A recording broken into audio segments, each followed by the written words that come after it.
את החבילה. אני אראה לכם את כל המוצרים. יש לזה שם מקצועי, לא? אנבוקסינג אצלכם הצעיר? אנבוקסינג, כן, בלייב. אז ככה נראה המוצר מבפנים. יש לנו פה את הקרם אנטי-אייג'ינג, את הקרם לחות לכל גיל, לאור הגיל עד יבש, והסבון, הג'ל ניקוי לפנים, מתאים לכל סוגי האור. וככה נראה המארז, ותגידו לי אם יש יותר כיף מזה לקבל מתנה כזאת, באמת. אני הייתי שמחה. רוצים להגיד למישהי טוב, שכנעתם אותי.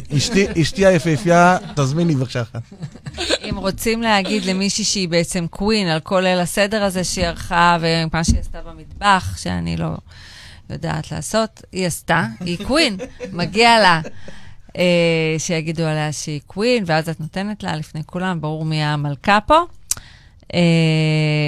ושוב, חשוב להגיד שהג'ל ניקוי הוא פירה, דיברת איתי על זה קודם. נכון, שהוא גם מסיר איפור, שהוא מאוד עוזר להסיר שאריות איפור, ושוב... לא צורב בעיניים, פשוט טק, כמו פלא, באמת, זה פלא. האמת שאני קיבלתי את המוצר הזה פעם ראשונה, יש לי גם סרטון שתיעדתי, שאני משתמשת בו פעם ראשונה, ואת התגובה שלי האמיתית. צילמתי את זה קודם לעצמי, אמרתי, אם התגובה לא תהיה טובה, אני לא אשלח, כן? אבל אמרתי, טוב, אני אעשה סרטון, צילמתי, לא ציפיתי שיוריד לי את האיפור, היה לי מסקרה, ומסקרה קשה להוריד. זה פשוט ירד לי